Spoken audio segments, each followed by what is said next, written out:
My mother did not call to invite me to my sister's wedding. She emailed me a document titled Rules If You Still Want to Attend Sophie's Wedding. For a moment, I thought it was a normal wedding schedule, but the first line told me exactly what I was to them. Not a daughter, not a sister, but a problem being managed. Rule 1 said, I could not arrive early because family photos would be taken before the ceremony, and my presence would create unnecessary questions. Rule 2 listed almost every possible dress color I was not allowed to wear: white, cream, champagne, silver, black, red, navy, gold, pale blue, or anything that looked like I was trying to make a statement. At the end of that rule, my mother wrote, wear something quiet. That was always the version of me she preferred. The next rules were worse. I would not sit with the family. My seat would be near the rear exit, in case I became emotional. If anyone asked who I was, I had to say I was an old family friend because there was no need to explain complicated family history to the groom's parents. Then came the line that made me stop breathing for a second. I was not allowed to call Margaret Mom in front of the Whitmores. If I had to speak to her, I should call her Mrs. Bennet. Some rules were so absurd they almost became funny. I was not allowed to stand near the cake during photos. I was not allowed to request songs or dance in the center of the floor. I could not laugh too loudly, but I also could not look sad. I had to maintain a warm, appropriate expression. If Sophie chose to hug me, I had to stand on her left side because that was her best angle, and the hug had to be brief. I let out one dry laugh in my kitchen. Not because it was funny, but because even a hug had to be arranged to make Sophie look better. Then I reached the final rule, underlined as if my mother had been waiting to write it. Do not speak to the venue manager, planner, catering staff, or security. I know you have opinions because of your job, but this is not one of your little projects. Do not embarrass us. That rule told me more than she realized. My mother knew I worked in events, but she had always treated it like a small, unimpressive job. She did not know I owned Rosewood Hall, the venue where Sophie was getting married the next day. She did not know I had bought it 5 years earlier through Rosewood Events Group LLC after my family sold it 12 years ago and called the sale necessary. Rosewood had once belonged to my grandfather, the only person in my family who ever made me feel seen. Buying it back had not been revenge, it had been rescue. My family knew enough about my work to use it when convenient, but never enough to respect it. I had never told them Rosewood was mine, because some things become safer when certain people do not know they exist. My mother would have twisted it into something ugly. Sophie would have found a way to make it about herself. My father would have stared at the floor and said nothing, the way he always did when silence protected everyone except me. I read the list once more, then replied with one word: understood. I did not argue. I did not ask why my own mother was ashamed to claim me. I did not write the long message my younger self would have written, begging to be treated like family. I simply closed my laptop and told myself I would attend tomorrow, not because I accepted the rules, but because I was done letting them decide which rooms I was allowed to exist in. 10 minutes later, my phone rang. The number belonged to Rosewood's business line. A woman introduced herself as Allison Reed, the wedding planner for the Bennett Whitmore event. Her voice was polite, but tight. She said she was calling about an update to the event access list. My name had been added to the restricted guest list by the hosting family. Because the restriction involved a possible security concern, Rosewood's policy required her to contact me directly. I asked what reason had been given. Allison hesitated, then read the note. Family conflict, possible emotional disruption, and concern that I might attempt to create a scene. I pictured Sophie in silk pajamas, telling people she was afraid I would ruin her wedding, the way she had spent her whole life breaking things and crying until someone blamed me for the mess. I asked who signed the request. Allison paused again, but I kept my voice calm. If my name had been placed on a security restriction at Rosewood Hall, I needed to know who authorized it. Finally, she said it was signed by Margaret Bennet. I answered, my mother. And the silence on the other end told me Allison had just realized this situation was not what she had been told. I thanked her, and asked her to send the restricted guest form, timestamp, signer's note, and all supporting messages to the administrative contact on file for Rosewood Hall. She sounded confused, but I told her to follow procedure. Then, I ended the call before my voice could betray me. I went into my office and opened the owner portal. The file was already there. Bennett, Whitmore Wedding Restricted Guest Update. My name sat in the center of the page, marked as a possible disruption. Under instructions, it said I should not be allowed contact with the bride, the groom's family, or venue management. I almost smiled at that last part. Venue management was already reading it. Then I saw my mother's attached note. Claire has a history of making family events about herself. Please do not let her interfere with Sophie's day. Something inside me went completely still. For years I had told myself my mother was controlling, Sophie was spoiled, and my father was weak, but maybe they were not cruel. That night, I finally stopped making excuses. Cruelty does not always shout. Sometimes it arrives as a neatly formatted PDF. Sometimes it calls your own daughter a security risk because she might be seen. My phone rang again. Same number. This time, Allison's voice was shaking. She apologized and explained that the system had flagged the restriction after cross-checking the ownership profile. Then she said the sentence my mother had unknowingly written every rule toward. Miss Bennett, I am so sorry. We didn't know you were the owner of Rosewood Hall. I looked back at the rule telling me not to speak to the venue manager. Unfortunately for my mother, the venue manager now had to speak to me. Allison asked how I wanted them to proceed. I told her to preserve every record, remove nothing, warn no one in the Bennett family yet, and continue following procedure. After the call ended, I opened a new folder on my desktop and named it Bennett Wedding Legal Review. Tomorrow, my sister was supposed to walk down the aisle at Rosewood Hall. Tomorrow, my mother expected me to sit near the exit, smile quietly, and pretend I was an old family friend. Tomorrow, my family planned to erase me inside a building I owned. I did not sleep much that night. After I created the legal review folder, I sat in my office with the glow of the monitor on my face and the city turning quiet outside the window. The restricted guest form stayed open on the screen. My mother's note was still there, neat and cruel. Claire has a history of making family events about herself. I read that sentence so many times it stopped feeling like an accusation and started feeling like a confession. My family had never been afraid I would make things about myself. They were afraid people would ask why everything had always been made about Sophie. That was the rule long before my mother put it into a wedding document. Sophie was the daughter people were meant to admire. I was the daughter expected to understand. When we were children, if Sophie broke something, she was overwhelmed. If I complained, I was dramatic. If Sophie cried, everyone moved toward her. If I cried, my mother told me to stop making the room heavy. She had a gift for turning my pain into bad manners. I learned early that fairness in our house was not about what happened. It was about who could tell the story first. Sophie could spill juice on my homework and say I had made her feel stupid. She could scream through my birthday dinner because she wanted the cake flavor changed, and my mother would whisper that I should let her have this one because she was sensitive. There was always a reason Sophie needed more. More patience, more attention, more money, more space to shine. There was always a reason I needed less. By high school, the pattern had become ordinary enough that nobody bothered hiding it. My mother called Sophie, our little star, in front of guests, then asked me to help serve dessert. Sophie got new dresses for every school event because appearances mattered. I wore what still fit because I was practical. When relatives praised my grades, Margaret smiled tightly and changed the subject to Sophie's dance recital, Sophie's smile, Sophie's friends, Sophie's future.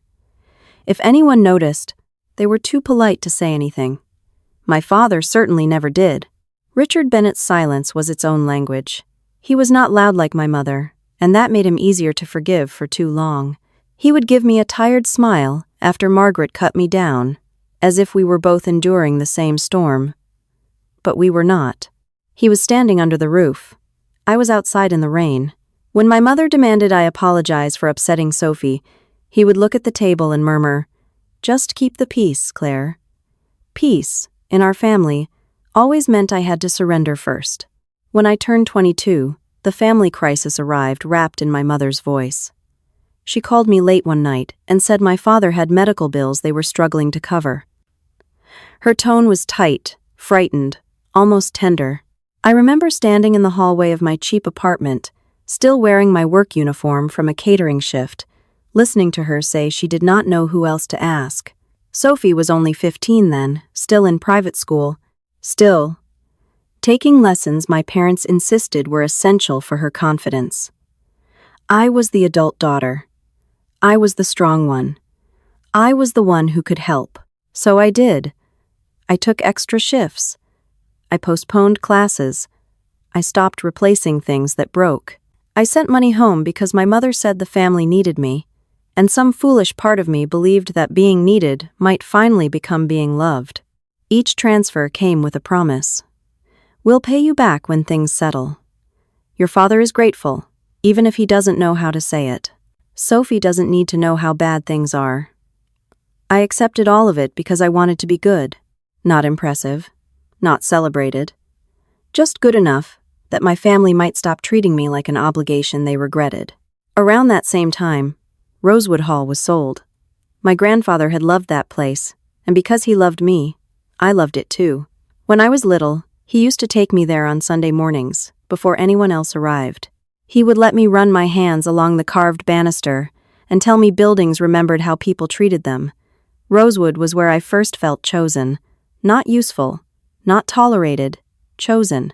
After he died, the house became another thing my mother could dismiss. She called it outdated, expensive, impractical. When the sale happened, she told me it was necessary for the family. She said I was being sentimental, that old buildings did not matter when real life had bills. I wanted to argue, but I was 22, exhausted, and still sending money into a house where nobody asked if I had enough left for rent. Rosewood disappeared from our family, and I told myself I had no right to grieve a building when everyone kept telling me we were barely surviving. Years later, I would learn that survival had meant different things to different people. For me, it meant instant noodles, double shifts, and pretending I was not tired. For Sophie, it meant keeping her private school, her lessons, her weekend trips, her pretty dresses, and her carefully polished life. My mother never said the money was for Sophie's image. She said it was for family emergencies. That was the trick. In our house, Sophie's comfort was always treated like an emergency, while my exhaustion was treated like evidence that I was capable. The worst part was not even the money. It was what they told people while taking it. At holidays, I could not afford to attend. My mother said I was distant. At family gatherings where I was working instead of sitting at the table, she said I had chosen my own life. When relatives asked why I did not come home more often, Margaret sighed and said, "Claire has always wanted to be separate from us." She never mentioned the transfers. She never mentioned the late-night calls. She never mentioned that whenever I tried to visit, Sophie suddenly needed something more important. By the time I was in my late 20s, my role in the family had hardened into something almost invisible. I was useful in private and embarrassing in public. If the car needed repairs, my mother called me. If Sophie needed a deposit for a program, my mother called me. If my father's business hit another rough patch, my mother called me. But when Sophie graduated, I was seated behind a column because space was tight. When my parents hosted a dinner for the Whitmores for the first time, I only heard about it afterward. When Sophie got engaged, I found out from a photo online before anyone called me. The caption said, "Our perfect girl found her perfect forever." I remember staring at those words and wondering if my mother had ever used the word perfect for me, even once, even by accident. Then, 3 minutes later, she texted me asking if I could help with a small wedding-related expense, because everything was happening so fast and Sophie was stressed. I did not answer that night. The next morning, she sent another message. "Don't punish your sister because you feel left out." That was how my mother worked. She would cut me out, then accuse me of standing too far away. Sitting in my office after Allison's call, I saw the whole pattern more clearly than I ever had before. The wedding rules were not a new insult. They were just the old family law written in bullet points. Do not take up space. Do not ask questions. Do not reveal what you gave. Do not remind anyone that Sophie's spotlight was built with someone else's sacrifices. Most of all, do not let the Whitmores see the daughter Margaret Bennett had spent 12 years rewriting as a disappointment. I opened the restricted guest form again and looked at my name beneath the word security. It should have shocked me more, but in a strange way, it fit. My family had always treated the truth like a threat. Now they had finally given that threat my name. For the first time, I did not feel the old urge to prove I was not what they said. I did not want to call my mother and demand she explain herself. I did not even want to tell Sophie that a wedding dress did not make her innocent. I only wanted the records preserved, the signatures verified, and the lies placed where everyone could see them. Because tomorrow, my family would not be able to hide behind tone, tears, or tradition. Tomorrow, they would be standing inside Rosewood Hall, the place they thought they had lost forever, asking the daughter they erased to disappear from the building she owned. Rosewood Hall was not the kind of place people forgot. Even before the restoration, before the gardens were replanted, and the cracked marble was polished back to life, it had a presence that made people lower their voices when they walked inside. The front doors were tall enough to make every entrance feel important. The staircase curved down into the main hall like it had been built for vows, secrets, and endings. When I was a child, I thought every house had a soul. Rosewood was the first place that proved it to me. My grandfather, Arthur Bennett, had been the only person in my family who never made me feel like I was standing in the wrong spot. He owned Rosewood long before I understood what ownership meant. To me, it was simply the place where he kept old books, peppermint candy, and the kind of silence that felt safe instead of cold. On Sunday mornings, when my mother was busy dressing Sophie for church like she was preparing a porcelain doll for display, Grandpa would take me to Rosewood and let me help him open the curtains in the ballroom. He always said, sunlight changed a room's memory. I did not know what that meant then. I only knew that he let me touch things other adults told me not to touch. He let me ask questions. He let me be curious without calling me difficult. Once, when I was 10, I asked why he loved an old building so much when everyone else complained that it cost too much to maintain. He smiled and said, "Because some things are worth keeping, Claire. Especially the things people stop seeing value in." At the time, I thought he meant the building. Years later, I wondered if he had meant me. Sophie never cared much for Rosewood unless there were people around to admire her in it. She liked the staircase because it made dramatic entrances possible. She liked the mirrors because they made every room another place to check her face. My mother liked Rosewood only when it impressed guests. My father liked it when it was quiet and someone else was paying the bills. But I loved the parts nobody posed in, the storage rooms that smelled like cedar, the service hallway where staff moved like a hidden heartbeat, the old garden wall covered in ivy, the office where my grandfather kept handwritten notes about every event hosted there. He believed details mattered because people remembered how they were treated, even when they forgot the flowers. After he died, Rosewood changed quickly. Not the building itself, but the way my family spoke about it. My mother stopped calling it your grandfather's pride and started calling it a burden. She said the taxes were too high, the repairs were endless, and sentiment did not pay invoices. I was old enough to understand money, but young enough to believe adults told the whole truth when they used serious voices. When the sale went through 12 years ago, I asked if there was any way to save it. My mother looked at me as if I had asked to keep a sinking ship because I liked the color of the paint. She said, "Claire, you need to grow up. An old venue is not more important than this family." I remember staring at her because even then, I knew the sentence was backwards. Rosewood was the only place in that family where I had ever felt important. My father said nothing during the sale. Sophie barely looked up from her phone. My mother signed the papers and told me not to be dramatic. A week later, she called and asked whether I could send money for one of my father's bills. For years after that, I avoided driving past Rosewood. I told myself it had probably been changed beyond recognition, turned into offices or condos, something clean and profitable with no memory left in the walls. Then, in my late 20s, after I had worked my way through every ugly corner of the event industry, I saw a listing buried in a trade email. Rosewood Hall was being sold again. The new owners had failed to maintain it. The roof needed work. The gardens were dead. The ballroom had water damage. The price was still too high for who I was then, but for the first time in years, I wanted something badly enough to stop pretending I was practical. I did not buy it right away. That would make a better story, but it would not be true. I spent months building projections, meeting lenders, negotiating with investors, and proving to people with colder smiles than my mother's that Rosewood could be saved.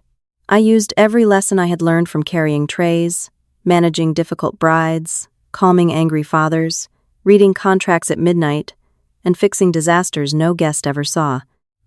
The event world had taught me that elegance was usually panic managed well. When the purchase finally closed 5 years ago, it was not under my personal name. It went through Rosewood Events Group LLC, the company I had built slowly and quietly. That was partly business sense and partly self-protection. Public ownership through a company was cleaner, safer, and normal.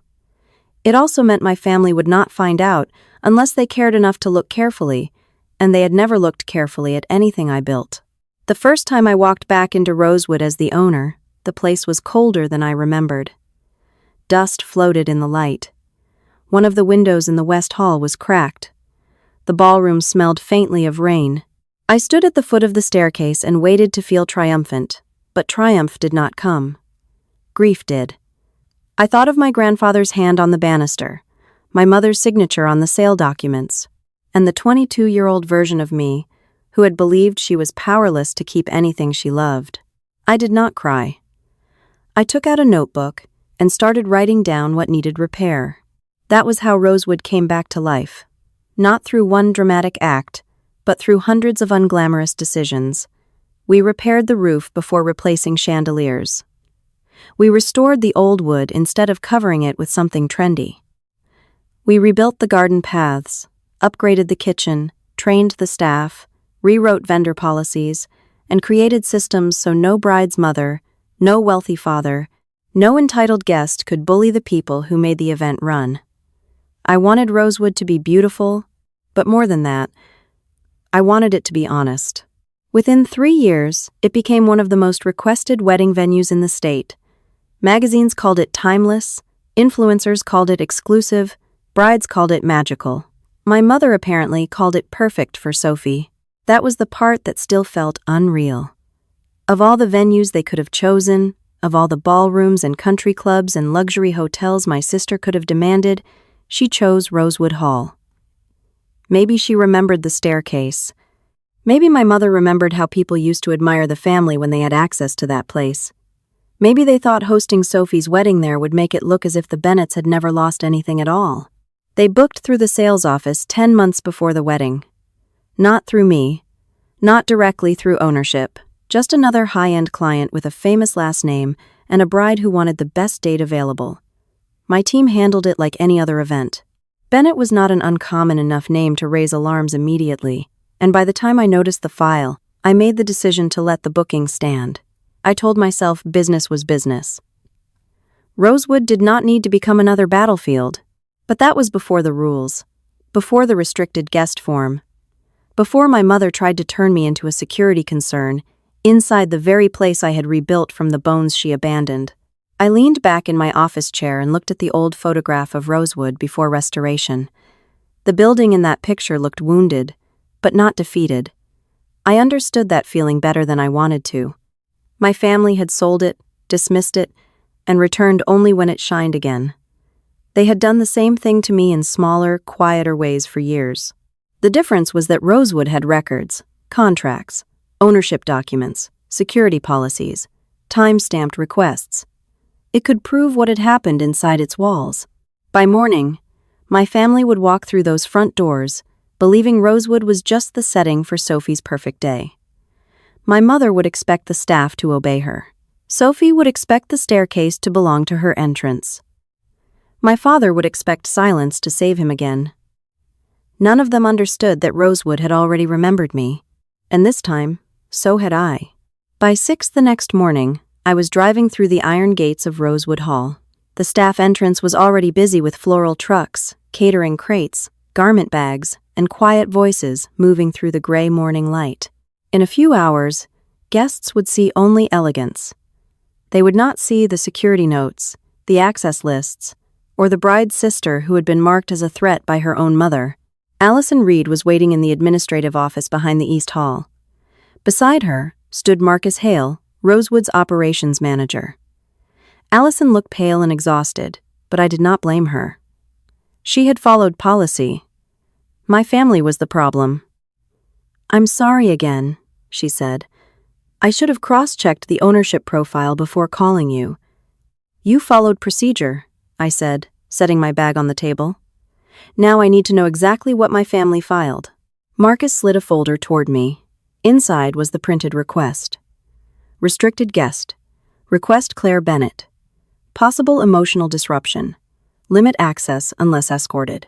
Prevent unsupervised contact with the bride, the groom's family, and venue management. Authorized by Margaret Bennett. My mother's signature sat at the bottom, neat and confident. I stared at it longer than I expected, not because I doubted it was real, but because she had finally put our family's truth into official language. For years she called me difficult, dramatic, too sensitive. Now she had turned those words into a security concern. In her version of the story, I was not hurt because she had erased me. I was dangerous because someone might notice. Allison opened the event file on her laptop. There's another issue. About 9 months ago, after the booking was confirmed, Mrs. Bennett requested a courtesy adjustment. She said a family member worked in the event industry and had a professional relationship with Rosewood. I already knew where this was going before she turned the screen toward me. Margaret had written that her oldest daughter, Claire Bennett, had encouraged the family to book Rosewood Hall and had agreed to help confirm a professional courtesy discount. Attached to the request was a short confirmation letter with my name at the bottom. It was not my signature. It was close enough to fool someone busy, but not close enough to fool me. "I never wrote this," I said. Marcus kept his voice careful. "We can't make a legal determination, but the document did not come through any internal Rosewood channel. It was uploaded by the client contact." "Margaret," I said. Allison nodded. For a moment, the room went quiet. My mother had not known I owned Rosewood Hall. To her, I was still only the daughter who worked in events, useful enough to borrow credibility from, but not worthy enough to sit with the family. She had used my name to get a discount, then sent me rules forbidding me from speaking to the very people who might discover it. Now, the final rule made sense. It was never only about embarrassment, it was about control. "How much was the adjustment?" I asked. Allison gave me the number. It was large enough to explain the upgraded flowers, the premium bar, and the perfect wedding image Sophie had been posting about for weeks. I closed the file slowly, lock everything, preserve the original upload, metadata, email headers, payment records, voicemail, and every message connected to this request. Do not delete or edit anything. Marcus was already taking notes. Understood. And do not warn the Bennett family yet. If Margaret gives any more instructions about my access, my seat, staff contact, or security, document it in writing. Allison hesitated. "Should we remove you from the restricted list?" "No. Leave the request intact. Do not enforce it against me, but don't erase it. I want the record preserved exactly as they created it." That was what my family never understood. Conversations could be twisted. Tears could be performed. But systems were remembered. A timestamp did not care who looked innocent. A signature did not care who cried first. Allison glanced at another note on the screen. Mrs. Bennett also called twice after midnight. She asked that you be seated away from the Whitmores and away from the head table. She also asked whether staff could keep you out of the bridal suite. Did she put it in writing? The seating request, yes. The bridal suite request was voicemail. We saved it. Good, I said. Keep everything. After the meeting, I walked alone through the service corridor toward my office. Beyond the walls, Rosewood was turning into Sophie's dream. White roses in the garden, polished glassware, linen, covered tables, and a ballroom prepared for the kind of wedding my mother wanted people to believe she could afford. Everything looked graceful. Everything underneath was beginning to rot. Inside my office, I placed the forged letter beside the restricted guest form. Together, they told the story clearly. Use Claire when her name opens a door. Hide Claire when her face might raise a question. I opened my desk drawer and took out the small brass key I had received the day I bought Rosewood Hall. It no longer opened anything important, but I kept it as a reminder of the day I stopped waiting for my family to return what they had taken. The forged letter explained what Margaret had done for this wedding, but it did not explain the 12 years before it. It did not explain why every family emergency had ended with money leaving my account while Sophie's life kept getting prettier. It did not explain why my mother was so desperate to keep me away from anyone who might connect my name to Rosewood. For that, I knew where to look. Not in Rosewood's archives. Not in some old file left by a previous owner. The proof was in the box I had carried from apartment to apartment for 12 years, the one filled with bank statements, transfer records, old emails, and memories I had been too tired to question. I told Marcus I would stay reachable by phone, then drove home before the ceremony preparations reached full speed. For years, I had avoided that box because I thought it would only remind me how much I had given. Now I was afraid it would show me where all of it had gone. The box was in the back of my bedroom closet, behind winter coats I never wore, and a suitcase I had not used in 2 years. It was small, brown, and ordinary, sealed with old tape that had yellowed at the edges. I had carried it through 4 apartments, 1 rented room, and finally into the house I bought after Rosewood became profitable. Every time I moved, I told myself I should throw it away. Every time, I kept it. I placed it on my dining table and rested both hands on the lid. I already knew what was inside. Printed emails from my mother, old bank statements, transfer confirmations, handwritten notes I had made when I was too young to understand that love should not require bookkeeping. Back then, I saved everything because I thought I might need proof that I had tried. Later, I stopped opening it because proof did not make the pain smaller. The tape came loose with a dry sound. Inside, the papers smelled like dust and old ink. The first folder was labeled Dad Medical Bills, in my own handwriting. I remembered writing those words at 22, sitting on the floor of my first apartment with my laptop balanced on a cardboard box because I did not own a desk yet. My mother had called that week, crying. She said my father had tests, insurance would not cover everything, and Sophie was too young to know how bad things were. I sent $800 the next morning, then $1,200 2 weeks later, then another $500 before rent was due. I pulled out the bank statements and lined them up by date. Then I opened my laptop and searched old emails from my mother. Her messages were exactly as I remembered them, urgent, emotional, and written in a way that made refusal feel like betrayal. She said my father was trying to be strong. She said they did not want Sophie scared. She said they only needed help until things settled. Another message said, I had always been the responsible one, and Sophie could not handle this kind of pressure. At the time, those words had made me feel chosen. Now they looked like hooks. I kept reading. Some requests were for medical bills, some were for house repairs, some were for Sophie's school fees, always framed as temporary, always wrapped in guilt. My mother never asked if I had enough left. She never asked whether I was eating properly or sleeping between catering shifts. She simply explained what the family needed, and I proved I was good by giving it. Then I started matching dates.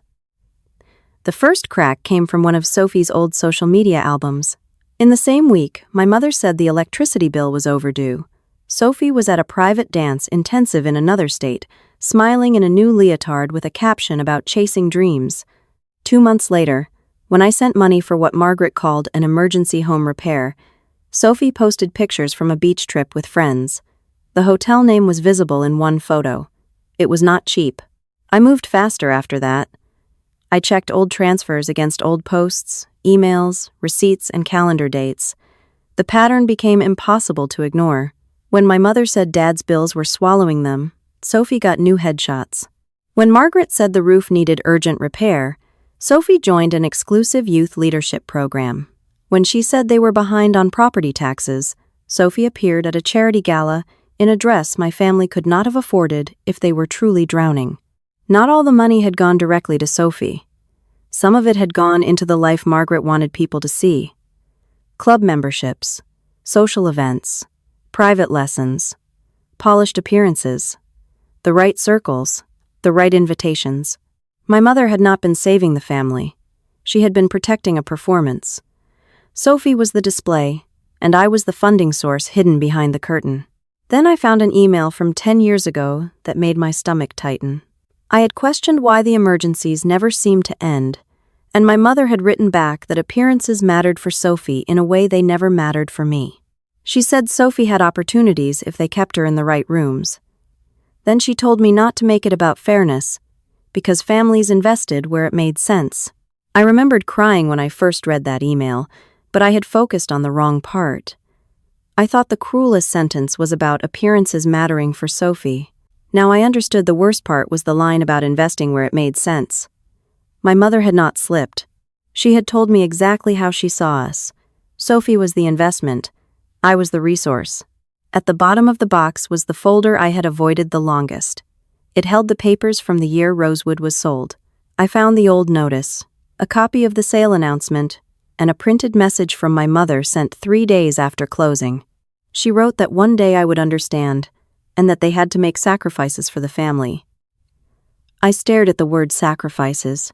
Back then, I thought Rosewood had been sacrificed for survival. But looking at the timeline now, I saw something else.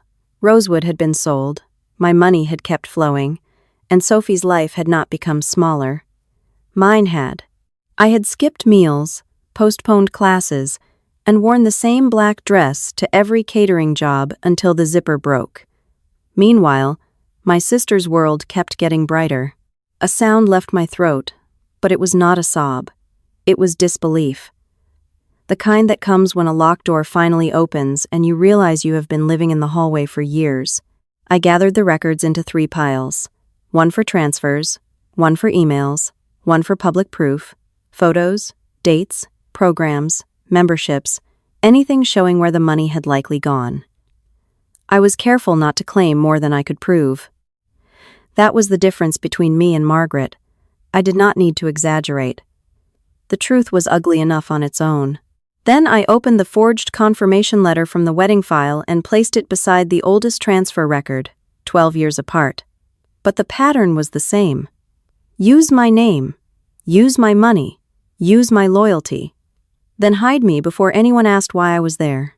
For the first time that morning, anger hit me hard enough to make my hands shake. Not because of the money. Money could be earned again. What I could not get back were the years I spent believing I was selfish for feeling hurt, the birthdays I worked through, the holidays I missed because I had sent too much home to afford the trip, the nights I sat on my apartment floor, eating crackers for dinner, while my mother told relatives I had chosen to distance myself from the family. My phone buzzed just after noon. It was a text from Margaret. She reminded me that the rehearsal dinner was at 6, told me to follow the rules, and asked me not to make things difficult for Sophie. I looked at the box spread across my table, at 12 years of records and lies, then at her message. There was something almost impressive about her confidence. She still thought the rules were working. She still thought I was the same daughter who would swallow the insult just to be allowed near the family. I did not answer. Instead, I photographed the key documents, scanned the most important records, and sent copies to my attorney with a short note asking him to review possible misuse of my name, financial misrepresentation, and forged event documentation. I told him it was time-sensitive. The wedding was today. Then I got ready for the rehearsal dinner. I chose a simple navy dress, one of the colors my mother had forbidden. Not because I wanted to make a scene, but because I was done dressing myself to match her shame. I put the original papers back in the box, but I carried copies in a slim folder inside my bag. Before I left, I stood at the dining table and looked at the open box one last time. For years, I had thought it contained proof of how much I had failed to be loved properly. Now I saw it differently. It contained proof of how long I had been useful to people who were terrified of admitting my worth. Tonight, I would not confront them yet. Not in anger, not without witnesses. I would go to the rehearsal dinner and let my mother introduce me however she wanted. I would let Sophie smile in the light she believed belonged only to her. I would listen carefully when they talked about Rosewood Hall, about family, about sacrifice, about the perfect wedding they thought they had built. I wanted to hear them lie one more time. This time, I would remember every word. By the time I returned to Rosewood Hall, the afternoon light had softened over the gardens, and the building looked exactly the way Sophie wanted the world to see it. Elegant, untouchable, perfect. White roses framed the entrance, gold chairs lined the garden aisle, and staff moved through the property with the quiet precision I had trained them to keep. To anyone else, it looked like the beginning of a beautiful wedding weekend. To me, it looked like a stage built on stolen years. I arrived at the rehearsal dinner wearing the navy dress my mother had specifically forbidden. It was simple, fitted, and quiet enough for any normal family event. The only reason it would offend Margaret was because she had told me not to wear it. I carried a small bag with copies of the records inside, not because I planned to expose anyone that evening, but because I no longer trusted myself to walk into the room empty-handed. The dinner was being held in Rosewood's smaller conservatory, a glass-walled room that opened toward the garden. Sophie had chosen soft candlelight, white linens, and flowers so pale they almost disappeared into the tablecloths. It was tasteful in the way expensive things often were, designed to suggest restraint while quietly announcing the price of every detail. My mother saw me the moment I entered. Her eyes dropped to my dress first, then rose to my face. For 1 second, her smile cracked. Then, she recovered and glided toward me with the kind of expression she used when other people were watching. "Claire," she said, her voice smooth. "You made it. Not sweetheart, not honey, not my daughter, just my name, delivered like a minor inconvenience." "I did," I said. Her gaze flicked again to the navy fabric. "I thought I was very clear." "You were," I replied. "I read every rule." The answer unsettled her more than defiance would have. Margaret preferred me wounded. She knew what to do with wounded. Calm made her nervous. Before she could say anything else, a couple approached us. They were older, polished, and clearly from the groom's side. My mother turned toward them with a bright smile. "This is Claire," she said, "an old family friend." There it was. Rule 4, performed in real time. The woman smiled politely. "How lovely. How long have you known the Bennets?" I looked at my mother. Her expression did not move, but her fingers tightened around the stem of her glass. "All my life," I said. The answer was true enough to pass as harmless, but sharp enough that Margaret heard it. She gave a small laugh and steered the couple toward the seating area before they could ask more. Across the room, Sophie was glowing in a white satin rehearsal dress, surrounded by bridesmaids who leaned toward her every time she spoke. She looked beautiful. I had no trouble admitting that. Sophie had always known how to be looked at. It was what happened after people looked away that mattered. When she saw me, her smile widened into something sweet and cruel. She crossed the room slowly, making sure a few people noticed. "You came," she said. "I was worried you might decide the rules were too much for you." A bridesmaid gave a nervous laugh. "I managed," I said. Sophie tilted her head. "Mom just wanted things to go smoothly. You know how emotional you can get around family events." I could have reminded her that I had not raised my voice at a family event in years. I could have asked whether putting your sister on a restricted guest list counted as smooth. Instead, I smiled. "Of course," I said. "It's your night." That pleased her. She mistook restraint for defeat, just like my mother always had. Dinner began with speeches that sounded polished but hollow. Richard welcomed the Whitmores and thanked everyone for coming. He did not look at me once. My mother spoke next, praising Sophie as the heart of the family, the daughter who brought light into every room. She described the wedding as a dream they had worked so hard to give her.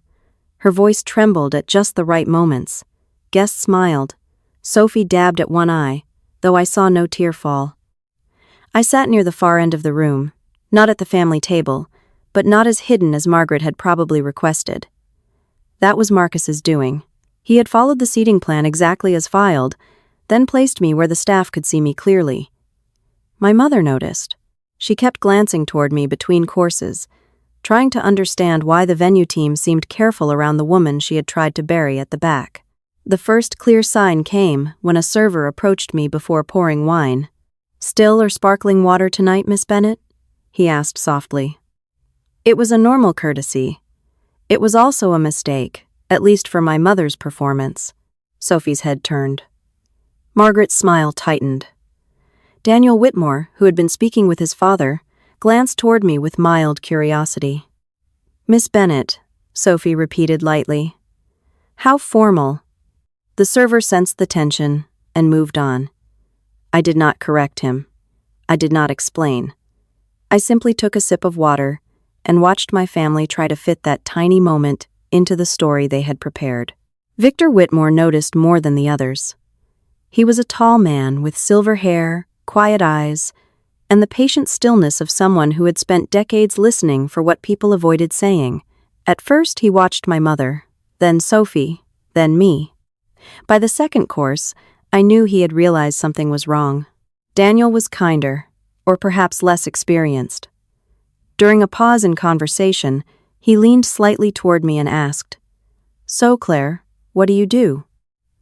My mother answered before I could. "She does some event work," Margaret said quickly. "Nothing we need to discuss tonight. This is Sophie's celebration." Daniel looked surprised by the interruption. I only asked because the staff seemed to know her. My mother gave a light laugh. "Claire likes to make herself familiar wherever she goes." There it was again, the old trick. Turn evidence into flaw. Turn competence into intrusion. Turn being known into making yourself familiar. I looked at Daniel and said, "I work in venue operations." That was all. Not a lie, but not the whole truth. My mother exhaled through her nose, satisfied that I had obeyed enough. Victor, however, kept watching me. The meal continued. Sophie told a story about choosing Rosewood Hall, how she had walked into the ballroom and immediately known it was the place. She said it felt like destiny, as if the building had been waiting for her. My hand tightened around my glass, but I said nothing. Then she lifted her champagne flute for a toast. "I just want to thank Mom and Dad," Sophie said, turning toward Margaret and Richard with shining eyes. "They gave me everything I ever dreamed of. This venue, this weekend, all of it. I know Rosewood Hall means status to a lot of people, but to me, it means family. It means being loved enough to be given the best." The room softened around her. People smiled. Someone murmured how sweet it was. I looked at my mother. She was glowing. Not from love, but from victory. Sophie had said exactly what Margaret wanted the Whitmores to hear. The Bennets were generous. The Bennets were refined. The Bennets belonged in places like Rosewood Hall. And Claire, seated away from the family table, was nobody worth naming. For a moment, the old pain rose in my chest. Not sharp, but familiar. I thought of the box on my dining table, the emails, the transfers, the years I had spent funding emergencies that turned into Sophie's opportunities. I thought of the forged letter in the event file. My name used to lower the cost of a wedding where I was not allowed to call my own mother Mom. Then I looked around the room again, at Daniel's uncertain expression, at Victor's narrowed eyes, at the staff who knew exactly where I stood, at Rosewood's glass walls reflecting candlelight back over every polished lie. Sophie lowered her glass and smiled at me from across the room. "To family," she said. Everyone drank. I raised my water glass, but I did not drink. I only watched Margaret accept praise for a dream she could not have built without using me. I watched Richard hide behind his silence. I watched Sophie shine in a light she still believed belonged only to her. By the time dessert arrived, I had heard enough. Not because they had surprised me, but because they had confirmed everything. My family did not merely want me quiet. They needed me quiet. They needed the old family friend in the navy dress to stay small. Because the moment I became visible, the entire room would start asking why the owner of Rosewood Hall was sitting near the exit. I left before coffee was served. No announcement, no scene. Just a calm walk through the conservatory doors and into the service corridor, where Marcus was waiting with his tablet. "Anything new?" I asked. He nodded. "Mrs. Bennet submitted another written request during dinner. She wants security to make sure you do not enter the bridal suite tomorrow morning." I looked back through the glass at my mother, laughing beside the Whitmores as if she had not just tightened the rope around her own lie. "Save it," I said. Already done. I walked toward my office without looking back. Tomorrow was no longer just Sophie's wedding day. It was the day my family would learn that every rule they wrote for me had become evidence against them. The next morning, Rosewood Hall looked peaceful in the way expensive places do right before disaster. White flowers lined the garden path. Chairs stood in perfect rows. Staff moved through the halls with trays, linens, and clipped voices. Everything was ready for Sophie's wedding, but underneath the polished surface, every request my mother had made was already preserved in the administrative file. I entered through the staff wing before most guests arrived. Marcus met me near the operations desk with his tablet. "2 more messages from Mrs. Bennet," he said. "One about your seat, one about security." I read them without reacting. Margaret wanted me moved farther from the family section, closer to the exit, and away from the Whitmores. She also wanted staff to keep me out of the bridal suite, the family photo area, and any management office. Her wording was polished, but the meaning was clear. She wanted me inside the building only as long as I stayed invisible. "She confirmed this in writing?" I asked. Marcus nodded. "Allison requested written confirmation because access limits require it." Mrs. Bennet replied within 3 minutes. "Of course she did. My mother loved rules when she believed they belonged to her." "Preserve it," I said. "Do not challenge her yet." By 9, the bridal party arrived. Sophie stepped out of a white SUV in a silk robe and sunglasses, smiling like the building had been waiting all its life for her entrance. Margaret followed with the garment bag, Richard with 2 boxes, and the same tired silence he had carried for years. I watched from the side corridor as Sophie looked up at the staircase. "This is exactly how I pictured it," she said. Margaret smiled. "Only the best for you." That sentence landed harder than it should have. I wondered how many times I had paid for Sophie to hear words like that, while never hearing them myself. Allison reviewed the schedule with them.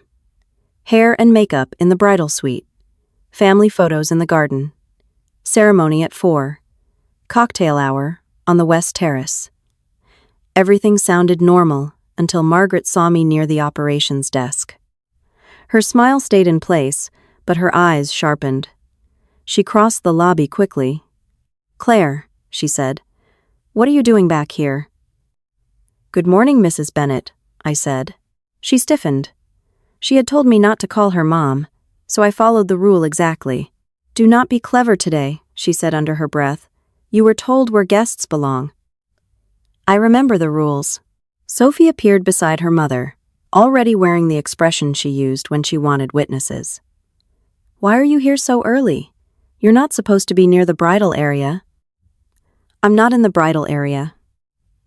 "You're in a staff hallway," Sophie said, as if she had caught me stealing. Margaret turned to Allison. "I want her moved to the guest waiting area, and I want security to make sure she stays away from Sophie until the ceremony." Allison remained calm. "Mrs. Bennet, because you are requesting an active access limitation, I need written confirmation of the specific areas you want restricted." "I already sent that." "For today's enforcement, we need the updated instruction confirmed." Margaret pulled out her phone without hesitation. She thought she was taking control. She did not realize she was signing the record tighter around herself. A few seconds later, Allison's tablet chimed. Margaret had confirmed that I was not allowed in the bridal suite, the family photo area, the front rows, the head table area, or any management office. She also requested that security remove me if I attempted to interfere with the bride, the groom's family, or staff. I gave Allison a small nod. Add it to the administrative file. Margaret frowned. Why does that need to be added anywhere? Allison answered smoothly. Venue policy requires documentation for access restrictions. That satisfied her. Rules always comforted Margaret when she thought they protected her. Sophie leaned closer and lowered her voice. Can you please just not make today about you? I know that's hard. I looked at her carefully. For years, I had mistaken her selfishness for immaturity. She was 27 now. It was no longer immaturity. It was training. I hope your day is exactly what you earned, I said. She blinked, unsure whether I had blessed her or warned her. Margaret took Sophie's arm. Come on, sweetheart. Don't let her upset you. Richard stood near the lobby entrance. For 1 second, he looked at me like he wanted to say something. Then Margaret called his name, and he followed them without a word. After they left, Allison exhaled. I am so sorry. Don't be, I said. They are making the record stronger. Marcus lowered his voice. Do you want us to stop the event? I looked toward the garden, where the arch was almost finished. The Whitmores had not arrived yet. Guests were still hours away. Sophie still believed the day belonged completely to her. Margaret still believed every written instruction gave her more power. Not yet, I said. Continue as planned. Treat the guests well. Protect the staff. If Margaret or Sophie gives another instruction about me, ask for it in writing. If they say it verbally, document it immediately. And if they try to remove you? They cannot remove me from my own building, I said, but let them ask. The next 2 hours moved with perfect surface calm. Guests began arriving. The quartet tuned in the garden. The photographer took pictures of the rings, the dress, the staircase, and the flowers. Sophie posed in the bridal suite while Margaret hovered close enough to control every angle. I stayed mostly out of sight, but not hidden. That mattered.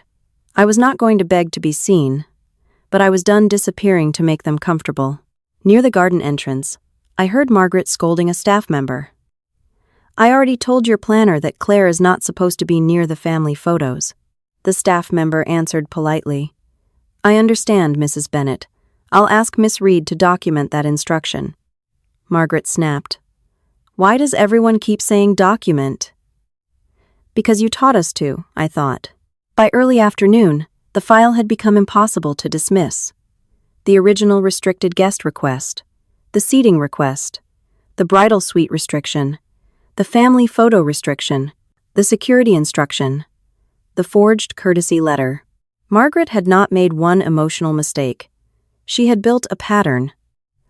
Then Marcus came to my office with one more update. Sophie added something, he said. She told security you might try to stop the ceremony. If you approach Daniel or his father, she wants you removed immediately. I read the written confirmation. Sophie's name sat at the bottom this time. For a moment, the old ache returned. Not surprise, not anger, just grief. My sister had chosen the lie, while the truth was standing close enough to touch. Save it, I said. Marcus nodded. Already done. Through the window, Sophie was laughing with her bridesmaids near the garden doors. Margaret stood beside her, proud and satisfied, unaware that every order, every signature, every attempt to erase me had become evidence. They thought they were controlling the day. They were only leaving proof. At 2:30, the ballroom was nearly ready. The flowers were in place, the chairs were aligned, the program sat in neat stacks, and the aisle waited under a soft fall of white petals. From the outside, Sophie's wedding still looked perfect. That was the strange thing about lies. If enough money was spent around them, they could look almost beautiful. I stood in the operations office behind the ballroom with Marcus, Allison, and Rosewood's legal consultant, Dana Pierce. Dana had arrived less than an hour earlier after reviewing the files my attorney had forwarded. She was calm, sharp, and direct, in the way good lawyers usually were. She had read the restricted guest requests, the seating instructions, the security notes, and the courtesy discount file, with my forged confirmation letter. "This is no longer a family seating issue," Dana said. "We have a possible forged document, unauthorized use of your name, false representation to obtain a financial adjustment, and multiple attempts to restrict the property owner's access." Allison looked sick. "I should have caught the discount letter earlier." "No," I said. "You inherited a file that was designed to look normal. Margaret knew just enough about my work to make it believable." Dana placed the documents in order on the conference table. The rule list, the restricted guest form, the seating request, the bridal suite restriction, the family photo restriction, the security note from Sophie, the courtesy discount request, the fake confirmation letter with my name at the bottom. One by one, they formed a clean line of intention. I looked at the documents and felt no satisfaction. Not yet. Satisfaction required distance, and I was still standing too close to the wound. What I felt was clarity. My mother had spent years telling me I misunderstood things. The papers did not misunderstand. Marcus stepped into the hall and asked Margaret and Richard to come to the operations office. He did not explain much. He only said there was an administrative issue that needed immediate review before the ceremony. My mother entered first. She was dressed in pale blue, pearls at her throat, hair pinned perfectly. Richard followed behind her, already uneasy. Margaret looked around the office as if it offended her to be brought somewhere practical on such an important day. "What is this about?" she asked. "We are less than 2 hours from the ceremony." Dana gestured to the chairs. "Please sit, Mrs. Bennet." Margaret did not sit. Her eyes moved to me. "Claire, what have you done now?" The old version of me would have flinched. The woman standing in that room did not. "I asked the venue to follow procedure," I said. "You mean you caused trouble?" "No, you created the record. I asked them to preserve it." Richard looked at the table then. I watched his face lose color as he recognized my mother's signature on the restricted guest form. Margaret saw the papers and stiffened. "Those are private event matters." Dana answered before I could. "They became legal matters when you used Miss Bennet's name in a document she did not authorize." My mother's eyes flicked to the forged confirmation letter. It was quick, but not quick enough. "I don't know what you mean," she said. Dana turned the document toward her. "This letter was uploaded by you 9 months ago as part of a request for a courtesy adjustment. It claims Claire Bennett approved the family's professional connection to Rosewood Hall and agreed to help confirm the discount." "Did Claire write this letter?" Margaret's face changed in tiny stages. Annoyance first, then calculation, then the beginning of fear. "She knew we were booking here," she said. "No, she didn't," Allison said quietly. Margaret shot her a look. "I was not speaking to you." Dana's voice stayed even. "Did Claire write this letter?" "It was a misunderstanding," Margaret said. "Claire works in events, I assumed." "You assumed you could sign her name?" Dana asked. "I did not sign anything important. I looked at the amount listed on the adjustment request. It was important enough to save you thousands of dollars." Richard finally spoke. "Margaret." She turned on him. "Do not start." That was when I placed the printed rule list on top of the stack. "You told me not to speak to the venue manager," I said. "You told me not to speak to the planner, staff, catering, or security. You said this was not one of my little projects." Margaret pressed her lips together. "Because I knew you would do exactly this. You would find a way to make Sophie's day about you." I nodded once, as if she had given me the final piece I needed. "I followed your rules," I said. I stayed quiet. I did not embarrass Sophie. I did not speak to the venue manager.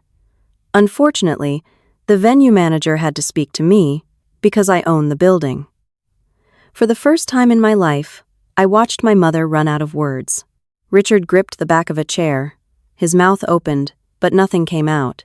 Margaret stared at me, then at Dana, then at Allison, as if someone in the room might laugh and tell her this was impossible. "You don't own Rosewood Hall," she said. "I do." "No, Rosewood is owned by a company." Yes, I said. Rosewood Events Group LLC. My company.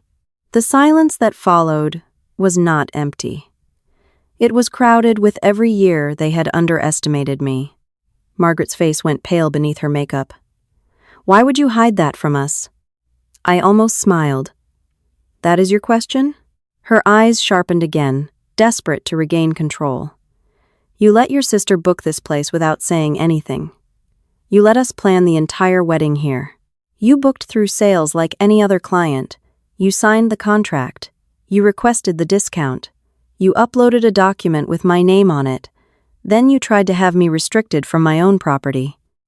Richard sank slowly into a chair. Dana leaned forward. Mrs. Bennet, we need an answer about the confirmation letter. Margaret ignored her and looked at me. Claire, be reasonable. This is your sister's wedding day. That did not matter when you told staff I was a security risk. You have always been sensitive. No, I said. I have always been useful. There is a difference. The sentence landed harder than I expected. Richard closed his eyes. Margaret lowered her voice. We can discuss this after the ceremony. No, Dana said. The event cannot proceed under false documentation without review. That finally scared my mother. Not the insult, not the lie. Not what she had done to me. The possibility that the ceremony might stop. You cannot punish Sophie for a paperwork issue, she said. I looked at the stack on the table. This is not one paperwork issue. This is a pattern. At that moment, the door opened. Sophie stepped in wearing her wedding gown, half-laced, veil pinned into her hair. She looked furious before she looked confused. What is going on? She demanded. Everyone is looking for Mom. No one answered quickly enough. Her eyes landed on me, then on the papers, then on Margaret's face. Oh my God, Sophie said. You're doing it. You're actually doing it. Sophie, Richard said weakly. She ignored him. You couldn't stand one day not being about you, could you? I looked at my sister in her perfect dress, standing inside the venue I owned, surrounded by the evidence she still did not understand. This was never about taking your day, I said. Sophie laughed, sharp and ugly. Then why are you in here with lawyers? Dana corrected her. Because your family submitted false and potentially unauthorized documents to this venue. Sophie blinked. What? Margaret stepped toward her. Sweetheart, go back to the bridal suite. But Sophie had seen too much. Her gaze dropped to the restricted guest form. Then to the note with her own name at the bottom, the one asking security to remove me if I approached Daniel or his father. For 1 second, guilt almost crossed her face. Then pride killed it. She was going to ruin everything, Sophie said. We were protecting the wedding. The room went still again. Dana picked up Sophie's written request. Thank you for confirming your intent. Sophie looked suddenly unsure. That is not what I meant. But it was too late. Like my mother, she had mistaken control for safety. She had mistaken paperwork for power. Outside the office, music began drifting faintly from the garden. Guests were arriving. The perfect ceremony was waiting. Inside the room behind the ballroom, the truth had finally found witnesses. The music outside made Sophie look toward the door. For the first time that day, she seemed to remember there was an entire ballroom full of people waiting for her. Her face shifted from anger to panic, then back to anger again, as if panic was too honest for the role she wanted to play. We need to start, she said. Daniel is waiting. Dana did not move. The ceremony cannot proceed while there is an unresolved legal issue involving the event file. Sophie turned to me. You are really going to do this to me? I did not forge the letter, I said. I did not put myself on a restricted guest list. I did not tell security to remove me if I spoke to your fiancé. You were going to upset him. No, I said. You were afraid he might ask why your sister was being treated like a stranger. Sophie's mouth tightened. Before she could answer, there was a knock at the door. Allison opened it just enough to speak quietly to someone outside. Her face changed, and I knew before she turned back that the truth had reached the hallway. "Daniel and Mr. Whitmore are here," she said. Margaret straightened at once. "Absolutely not. This is a private family matter." Victor Whitmore stepped in before anyone could stop him. Daniel followed behind him, still in his suit, his face pale with confusion. Victor's eyes moved across the room, first to Sophie in her half-finished wedding gown, then to Margaret, then to the documents spread across the table. "This does not look private anymore," Victor said. Margaret forced a smile. "Victor, I am so sorry. Claire has created a little disturbance. We are handling it." Daniel looked at Sophie. "What disturbance?" Sophie's eyes filled quickly. She had always been able to summon tears faster than truth. "Claire is trying to ruin the wedding." Victor did not look moved. "Why is there a lawyer here?" Dana introduced herself and explained that Rosewood Hall was reviewing irregularities in the Bennett wedding file. Her tone was calm, professional, impossible to dramatize. That made it worse for Margaret. If Dana had sounded emotional, my mother could have attacked her tone. Instead, she had to face the content. Victor stepped closer to the table. "What kind of irregularities?" Dana laid the documents out in order. A restricted guest request was filed against Miss Claire Bennett. Multiple written instructions attempted to limit her access to the bride, the groom's family, staff areas, and venue management. A courtesy discount request was also filed using Miss Bennett's name, attached to a confirmation letter she says she did not write or authorize. Daniel looked at me. "Claire, is that true?" "I never wrote the letter," I said. "I never approved a discount. I did not know my name had been used until yesterday." He looked at Sophie. "Did you know about this?" Sophie shook her head too quickly. "No. I mean, Mom handled the venue stuff." Dana lifted the security note with Sophie's name at the bottom. "You did submit this request today, asking security to remove Miss Bennett if she approached Daniel or Mr. Whitmore." Daniel stared at the page. "You told security to remove your sister if she talked to me?" Sophie's tears finally spilled, but they did not help her. "I was scared. Mom said Claire might make a scene." Victor looked at Margaret. "Why would her speaking to us be a problem?" Margaret opened her mouth, but no answer came fast enough. I saw the moment Daniel understood that silence was also an answer.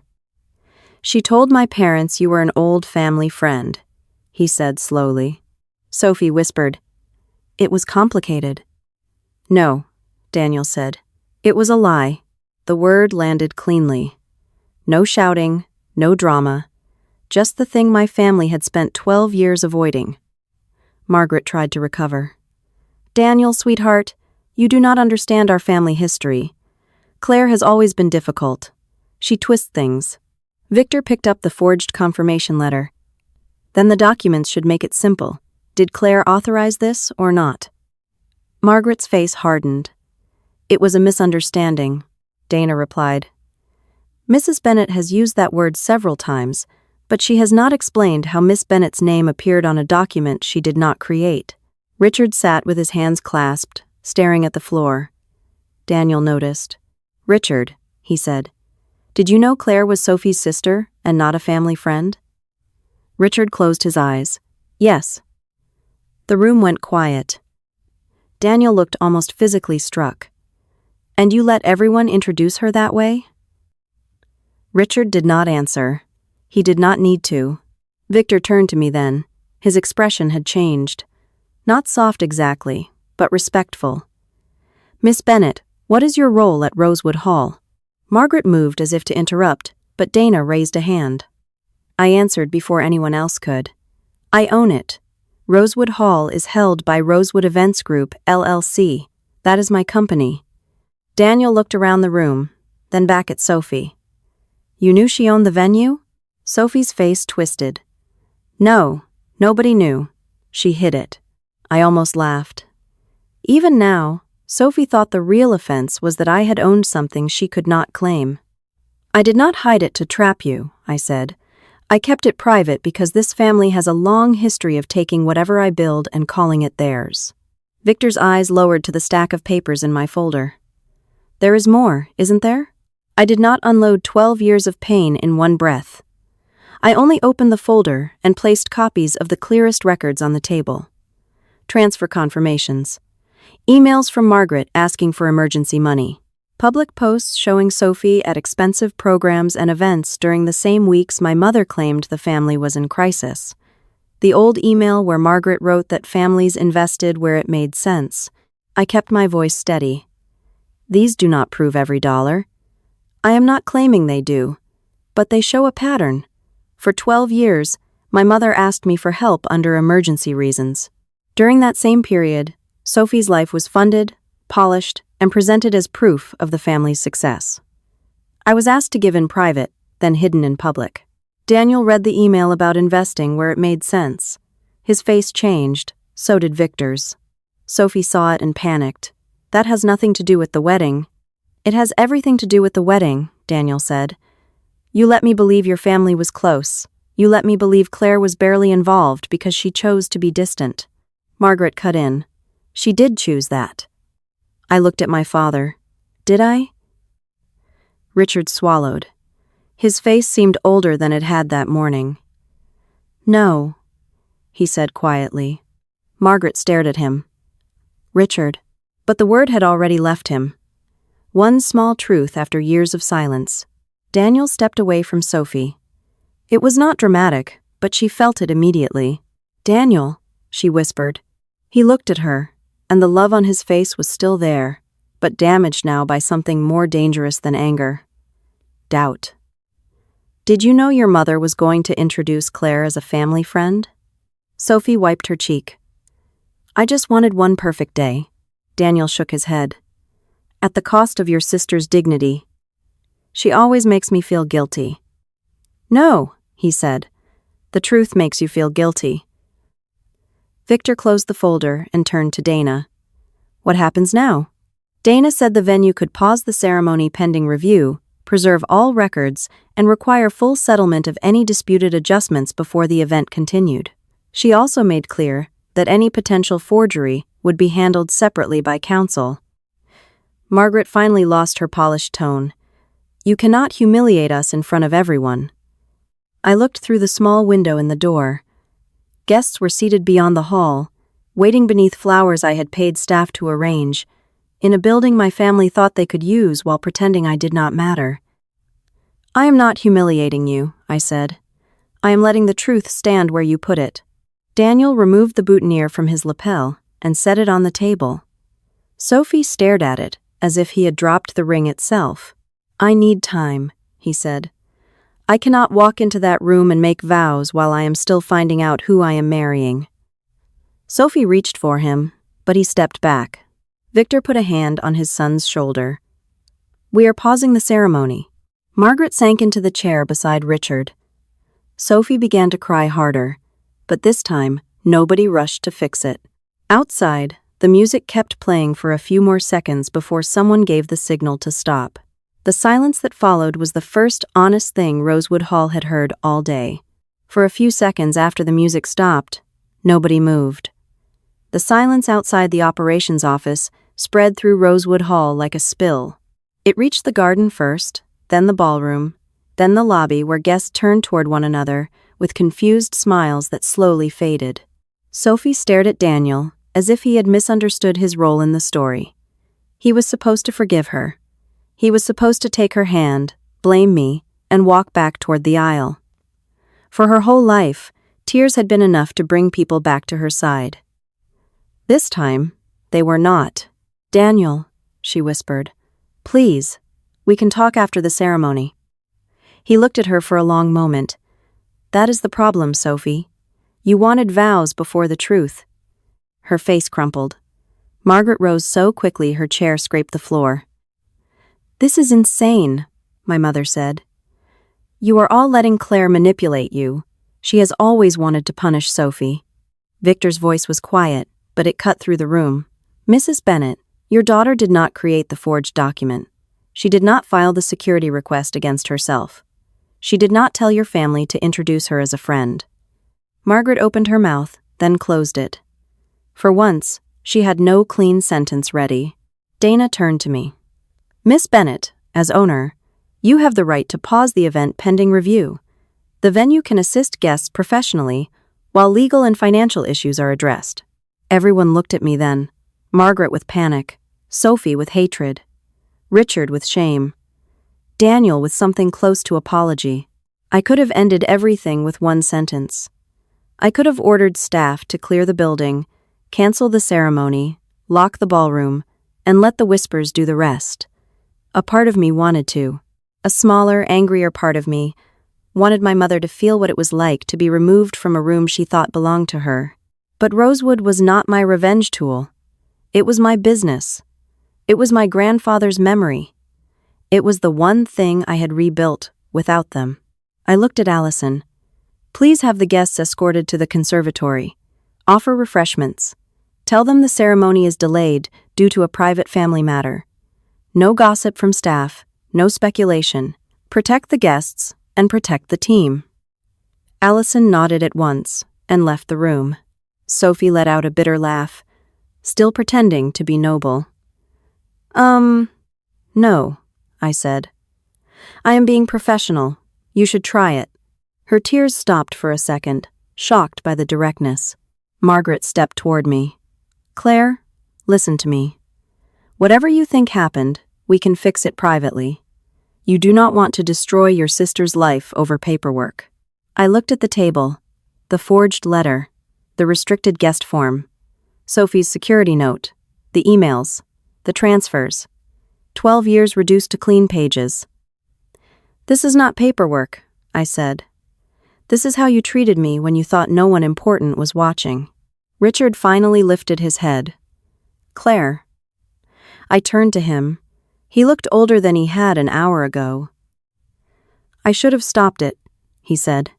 "Yes," I answered. He flinched, but I did not soften it for him. Margaret glared at him. "Do not you dare make this worse." Richard looked at her, and for the first time in my life, he did not immediately look away. "It has been worse for years, Margaret. We just kept asking Claire to carry it." The room went still again. It was a small sentence, too late and too weak to repair anything, but it was true. Maybe that was why my mother hated it so much. Sophie wiped her cheeks with shaking hands. "So what now? You get what you want. My wedding is ruined. Are you happy?" I studied my sister. She was 27, beautiful, spoiled, terrified, and still convinced that consequences were something done to her, never something she created. "I wanted a family that did not require me to disappear," I said. "I did not get that. So now I want records preserved, contracts honored, and my name left out of your lies." Daniel removed his ring from his jacket pocket. He did not give it to Sophie. He simply closed his hand around it. "I am not marrying today," he said. Sophie made a small sound, almost animal. "Daniel, no." "I do not know what happens later," he said. "But I know what cannot happen now." Victor placed a hand on his son's shoulder and guided him toward the door. Before leaving, Daniel turned back to me. "I am sorry," he said, "for believing what they told me." I nodded once. It was more apology than I had received from my own family in 12 years. When the Whitmores left the room, Sophie sank into a chair, her dress pooling around her like a collapsed cloud. Margaret stood behind her, one hand on Sophie's shoulder, but her eyes stayed on me. She was not comforting Sophie. She was calculating what could still be saved. Dana answered that question for her. The disputed courtesy adjustment will be reversed until the matter is resolved. Any remaining balance will be billed according to the original contract. The potential forged document and related communications will be forwarded to counsel. Rosewood Hall will also retain the full access record from today. Margaret's face turned gray beneath her makeup. "We cannot pay the full amount today." "I know," I said. The words landed with more force than anger would have. For years, My mother had acted as if money appeared when she needed it, because I had always made sure it did. The wedding, the image, the flowers, the perfect room, the perfect daughter. It all depended on someone hidden quietly behind the curtain. I was done standing there. "You will receive the invoice," I said, "through the proper channels." Sophie looked up, stunned. "You would charge your own family?" I almost laughed. "You told everyone I was an old family friend. Treat me like one." Margaret's mouth trembled with rage.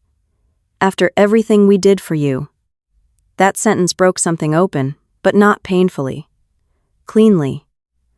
"What you did for me," I said, "was teach me how expensive love becomes when it only goes one way." No one answered. The rest of the afternoon unfolded with strange calm.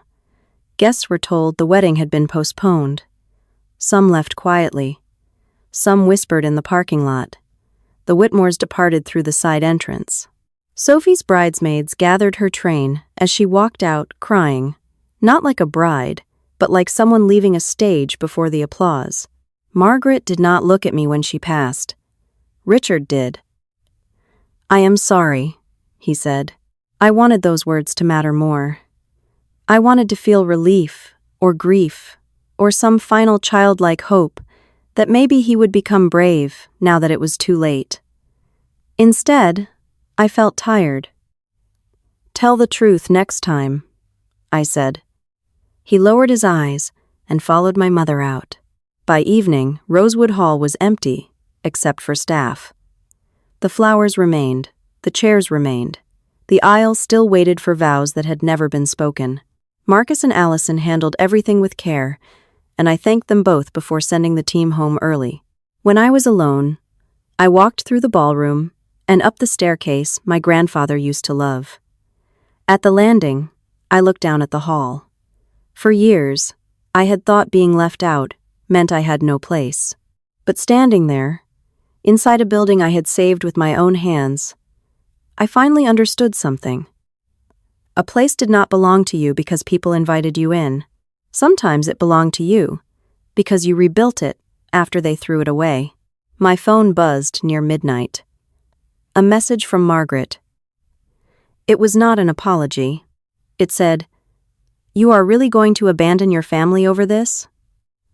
I looked at the message for a long time. Then I typed back the only answer I had left. "No, I'm just done paying to be erased from it." I blocked her number after that. Then I turned off the lights in Rosewood Hall, locked the front doors, and stepped into the quiet night without looking back.